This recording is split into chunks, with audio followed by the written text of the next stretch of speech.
একজন ব্যাংকার হয়ে তোমার ব্লগিং করার ইচ্ছে হলো কেন? Thank you. আসলে এই প্রশ্নটি করার জন্য আমি খুব ভালো লাগছে যে আমি আসলে আমার কিছু বলার আছে, কিছু বলতে চাই। কারণ বর্তমানে আমি একজন লিটারেচারের স্টুডেন্ট, আর যদিও আমার এখন আমি জীবিকার সূত্রে কর্মসূত্রে একজন ব্যাংকার হিসেবে কর্মরত আছি, এটা হচ্ছে আমার পেশা। কিন্তু দিন শেষে আমি একজন মানুষ, আমি একজন সাহিত্যিক স্টুডেন্ট। আমার নিজের ভালো লাগা, মন্দ লাগা, সব রকমের অনুভূতি আছে।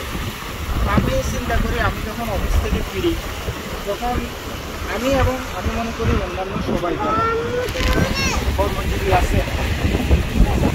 তো যেটা বলছিলাম যে আমরা যারা কর্মজীবী বা বিভিন্ন ধরনের গতানুগতিক জীবন, হঠাৎ করে আমার মধ্যে একটা পরিবর্তন আসে।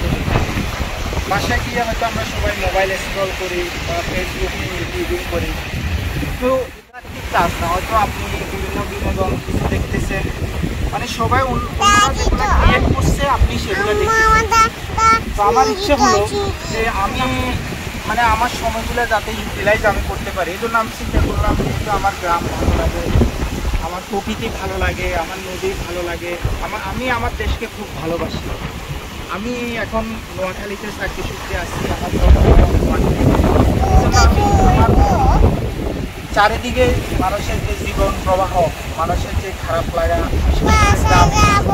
গ্রামের প্রকৃতি, গ্রামের সৌন্দর্য, নেচার, আমার মনে হলো আমি জিনিসগুলো যদি মানুষের সামনে তুলে ধরি, এটা প্রকৃতপক্ষে আমার ভালো লাগার জন্য আমি কাজ করছি। তো যেটা বলছিলাম, আমি ছোটকাল থেকে আমার বন্ধু-বান্ধবদের সাথে যখন সুযোগ পাই তখন নদীর ধারে যাই, এই জিনিসগুলো আমার একান্ত ভালোবাসা, এগুলো আমার ভালো লাগে। এই জন্য আমি কোয়ালিটি যেমন আমি চেষ্টা করছি লাগা থেকে।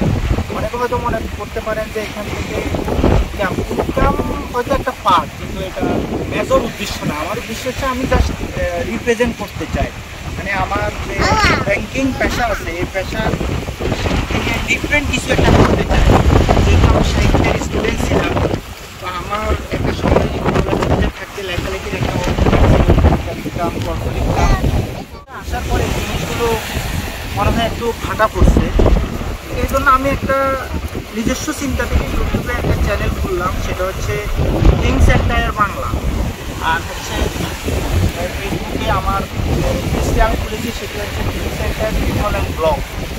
অর্থাৎ আমি মানুষের সামগ্রিক জীবনের, গ্রামীণ জীবনের যে ভাঙা গড়া, গ্রামীণ প্রকৃতি, সব মিলিয়ে জিনিসগুলো আমি রিপ্রেজেন্ট করতে চাই।